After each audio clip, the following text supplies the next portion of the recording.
Study point में आपका खैर मकदम है। उम्मीद है आप सब अच्छे होंगे और अच्छे से तैयारी भी कर रहे होंगे।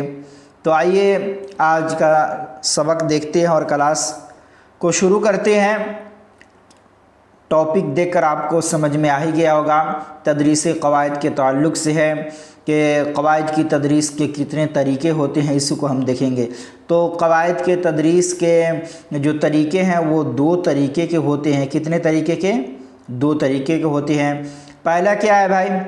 इस्तिखराजी तरीक़ा, ठीक है, जिसको निगमन विधि डिडक्टिव मेथड भी कहते हैं। और दूसरा है इस्तिक़राई तरीक़ा, जिसको आगमन विधि कहते हैं, इंडक्टिव मेथड कहते हैं। तो इसी को हम लोग हल करने की कोशिश करेंगे। तो आइए देखते हैं।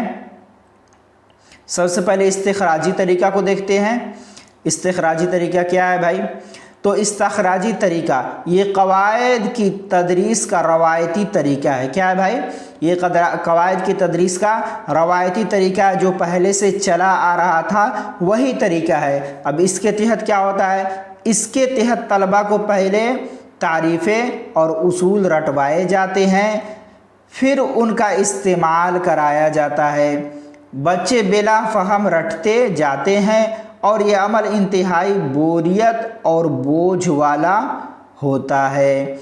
बच्चे ग्रामर या क़वाइद के नाम से नफ़रत करने लगते हैं।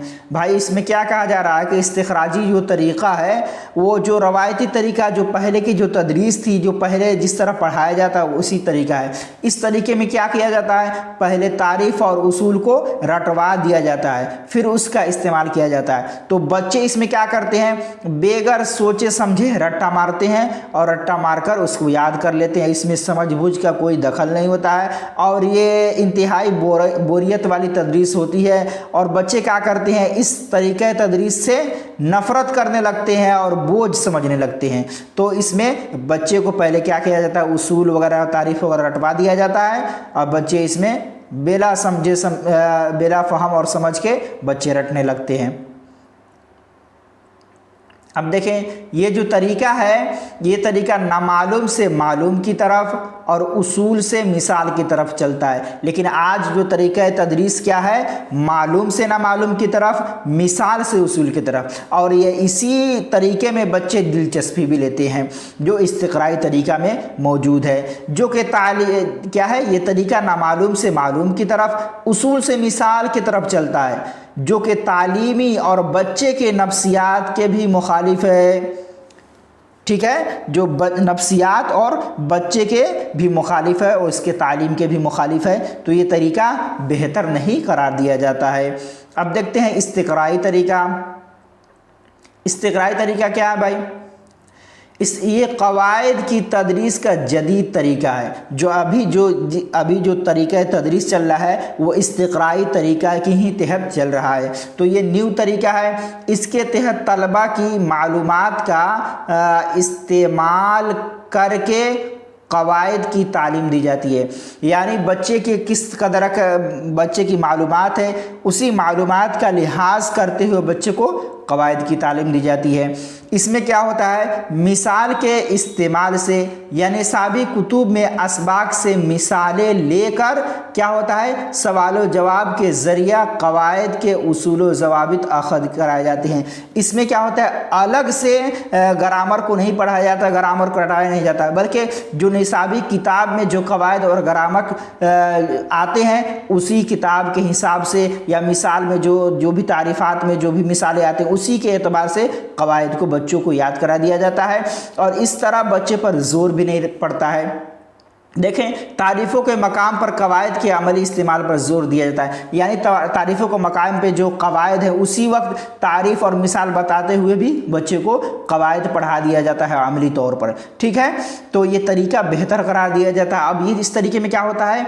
ये तरीक़ा मिसालों से उसूल की तरफ और मालूम से नामालूम की तरफ गामसन होता है, जो कि नफ्सियात के आयने मुताबिक है और तलबा की दिलचस्पी भी बरकरार रहती है। इस तरीक़ा में क्या होता है कि इसमें पहले मिसाल के ज़रिए उसूल को बताया जाता है, फिर मालूम चीज़ को मालूम चीज़ से नामालूम की तरफ आगे बढ़ते हैं। तो ये तरीका बेहतर करार दिया जाता है और ये नफ्सियात के मुताबिक भी है, और इस तरीके तदरीस से बच्चा दिलचस्पी भी लेते हैं और पढ़ने में बोरियत उन्हें महसूस नहीं होती है। तो अभी जो तालीम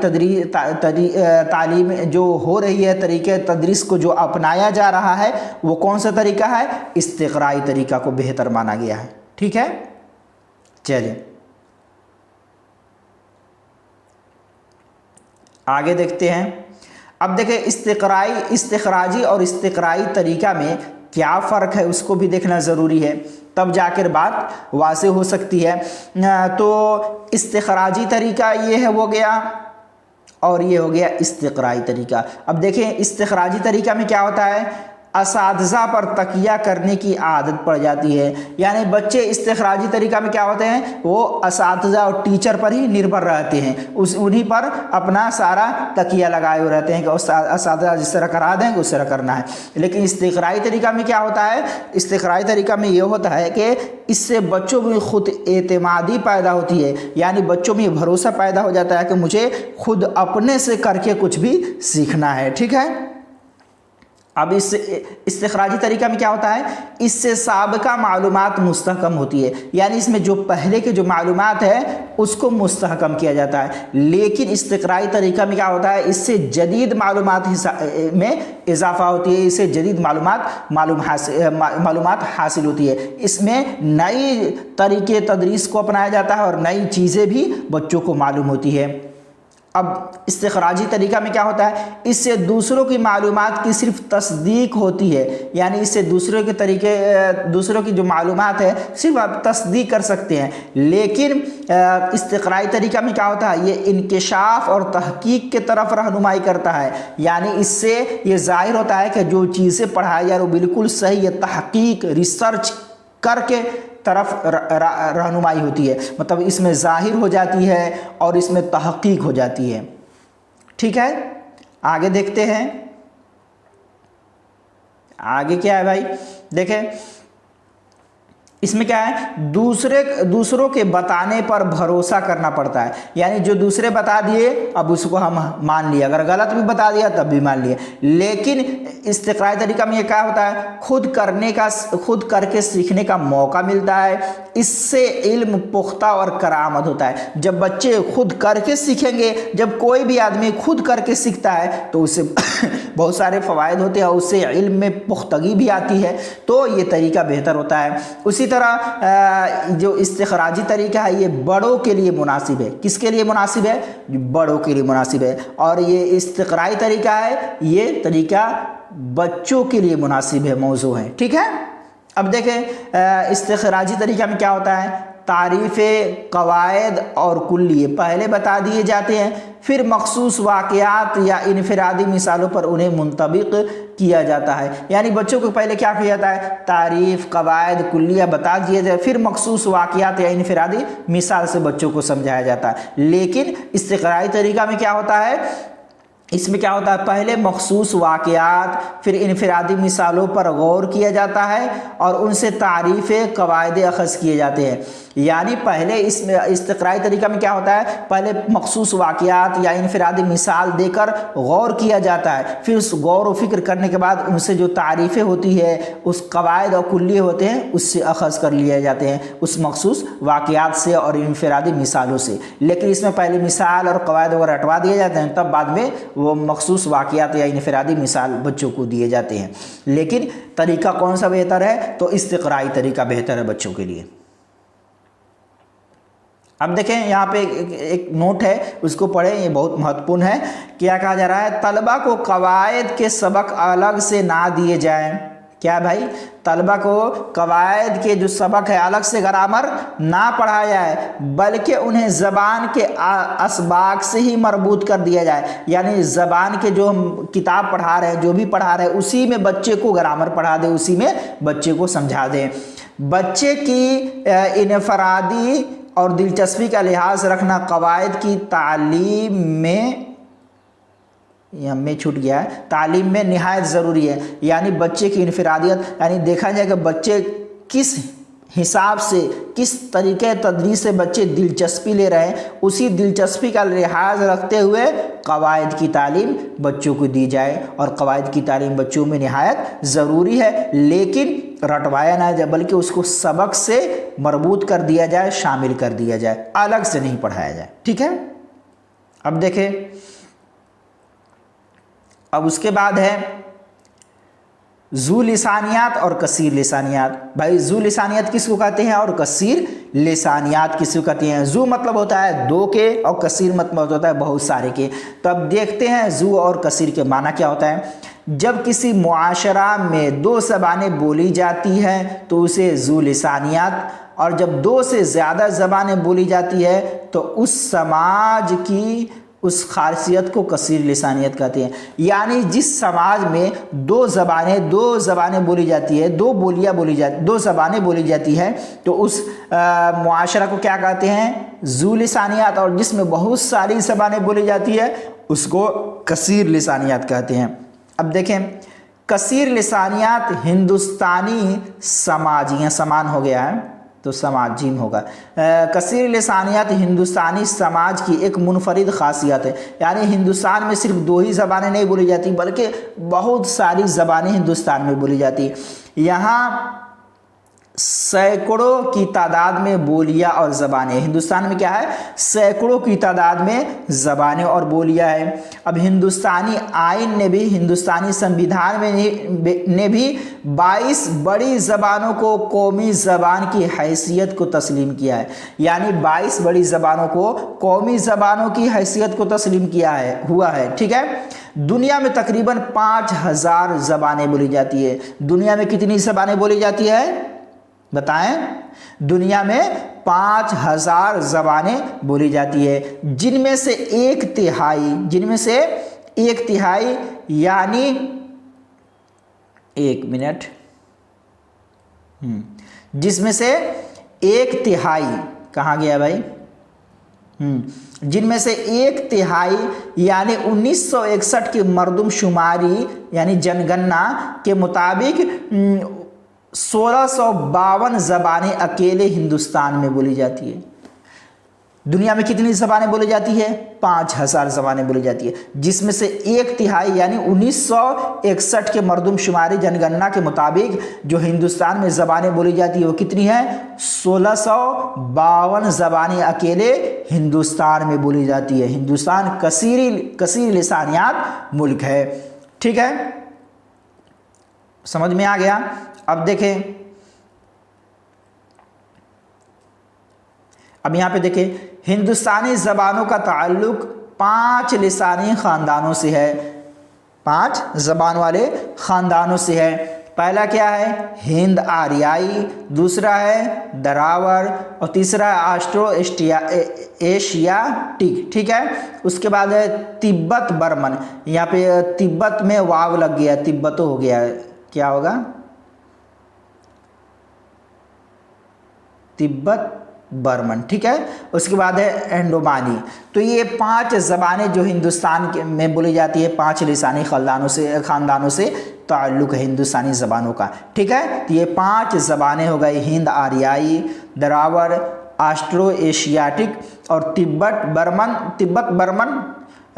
व बर्मन। ठीक है, और क्या है? एंडोमानी। उसके बाद देखते हैं से लिसानी फार्मूला। भाई से लिसानी किसको कहते हैं? से का मतलब होता है 3। ठीक है, से का मतलब होता है 3। तो से लिसानी मतलब 3 ज़बान का फार्मूला।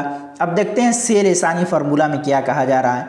तो से लिसानी फार्मूला, कोठारी कमीशन यानी तालीमी कमीशन 1964 ने 10वीं जमात तक से लिसानी फार्मूला की सिफारिश की। यानी तालीमी कमीशन 1964 ने 10वीं जमात तक के से लिसानी फार्मूला की सिफारिश की है।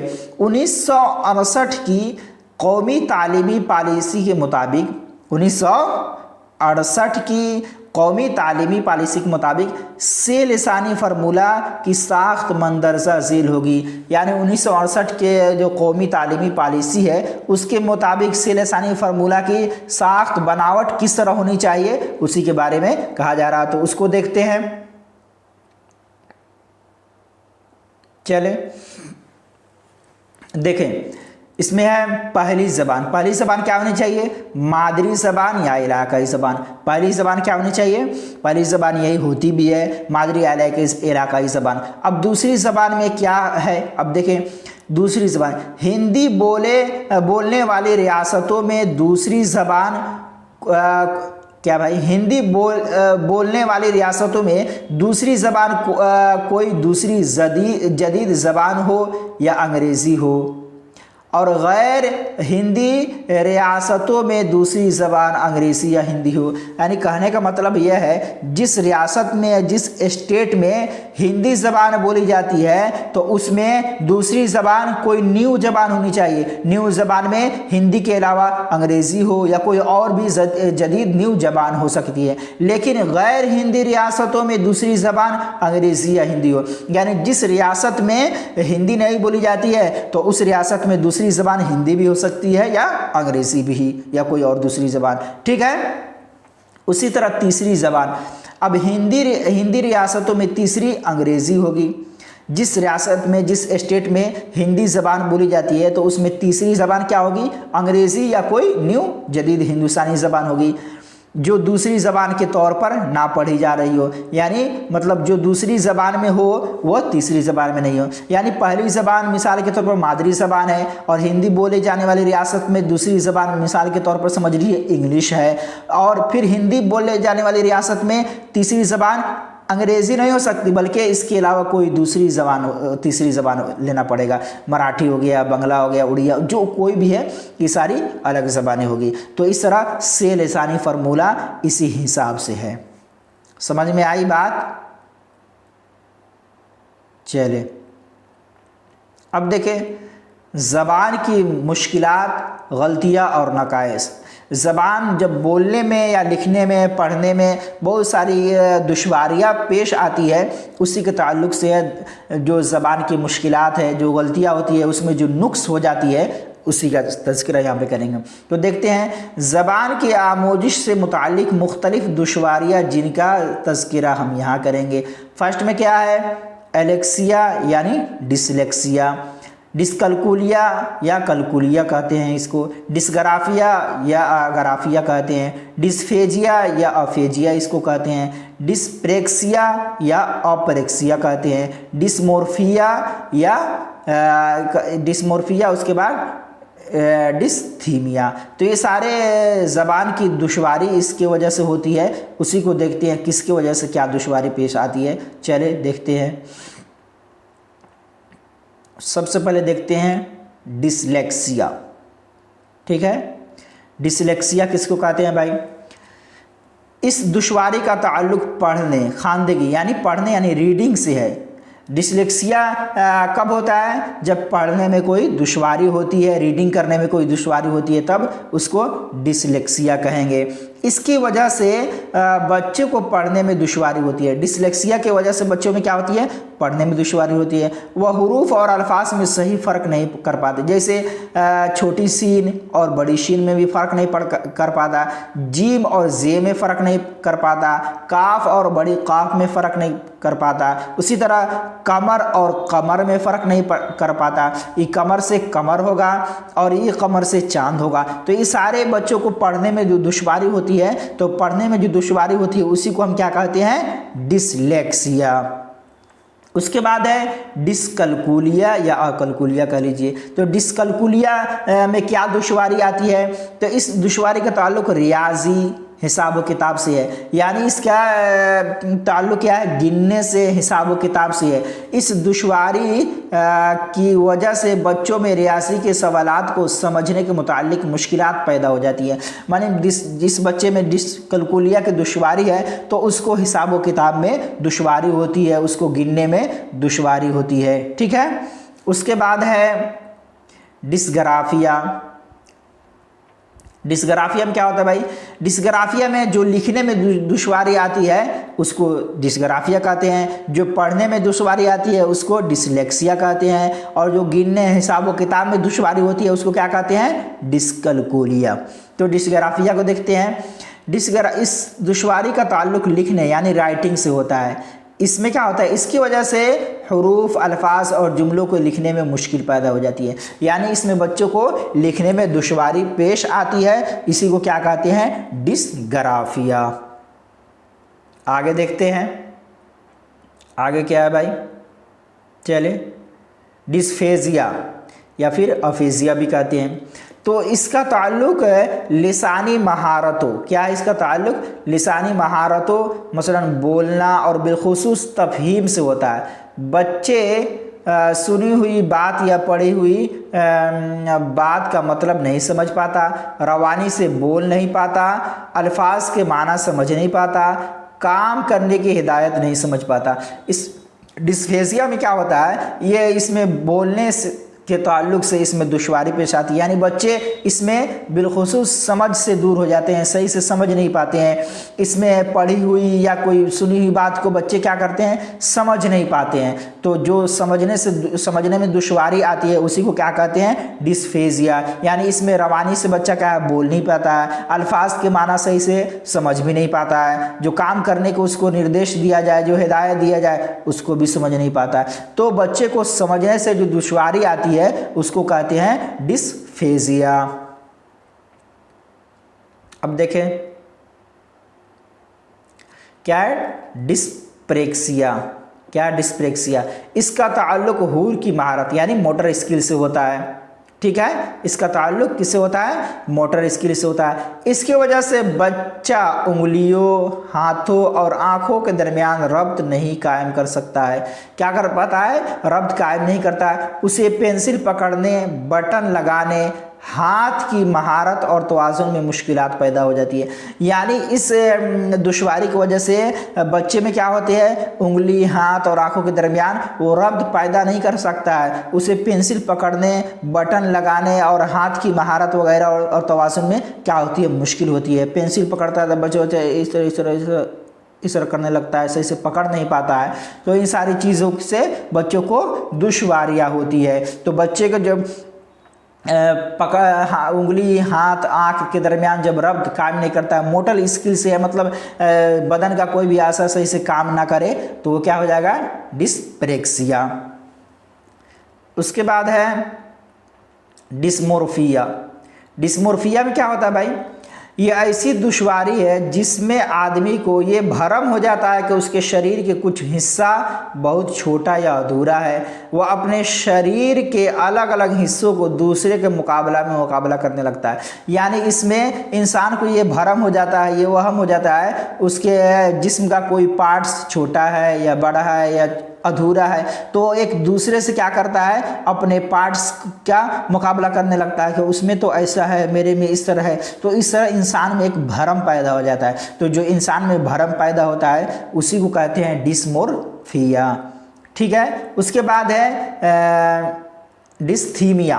क्या है भाई, डिस्थीमिया। ये गंभीर हालत को कहा जाता है। इसमें बच्चे की आमोजिश पर बहुत असर पड़ता है। इस हालत में मन हमेशा सुस्त रहता है। यानी बच्चे क्या होते हैं, डिस्थीमिया में बच्चे हमेशा सुस्त रहते हैं, बिल्कुल कमज़ोर की तरह, जहाँ पड़े हैं वहीं पे पड़े रहें। तो इसमें ये गंभीर हालत होता है, इसमें बच्चों पर बहुत ज़्यादा असर भी पड़ता है। तो इस हालत में बच्चे क्या होता है, उनका मन जो है हमेशा सुस्त रहता है, जहाँ पड़े हैं वहीं पे पड़े रहें, ना कुछ खाने पीने का ध्यान, ना पढ़ने का ध्यान। तो इस सारी चीज़ें इसमें होती है। तो इसी को डिस्थीमिया कहते हैं।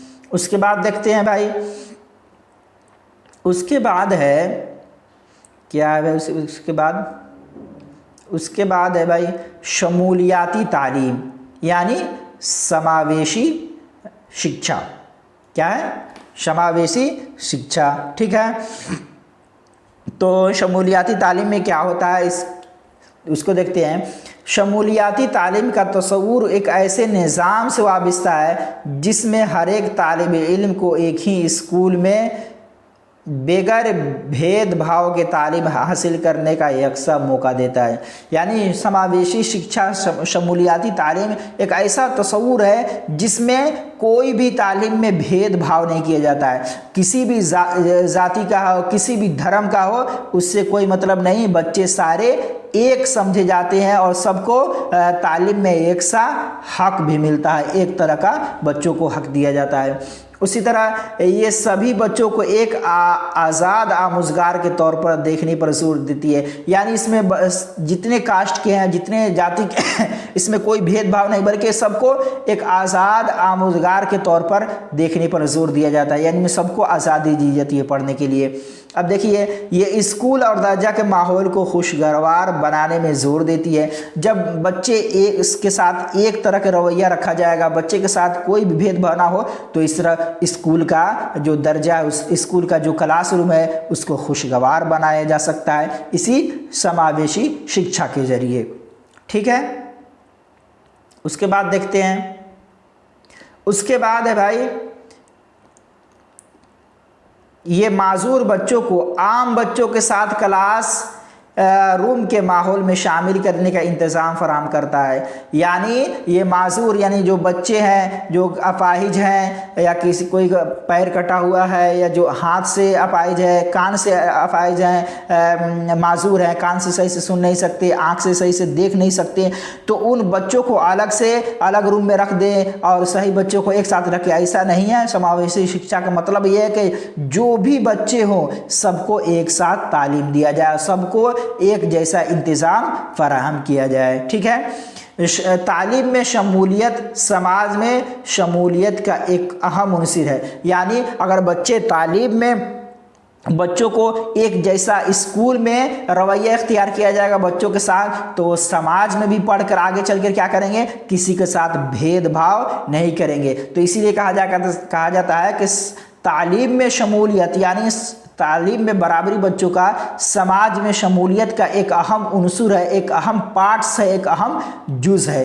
तो जिस बच्चों को हमें क्या करना है, समावेशी शिक्षा देना है, जिसमें बच्चे क्या करें, सब एक जैसा बराबरी, सबको एक जैसा हक दिया जाए और सबको एक जैसा देखा जाए, उनके साथ कोई भी भेदभाव ना किया जाए। तो आज का क्लास यहीं पे ख़त्म करते हैं। उम्मीद है आप सब समझ गए होंगे। शुक्रिया, जज़ाकल्लाह।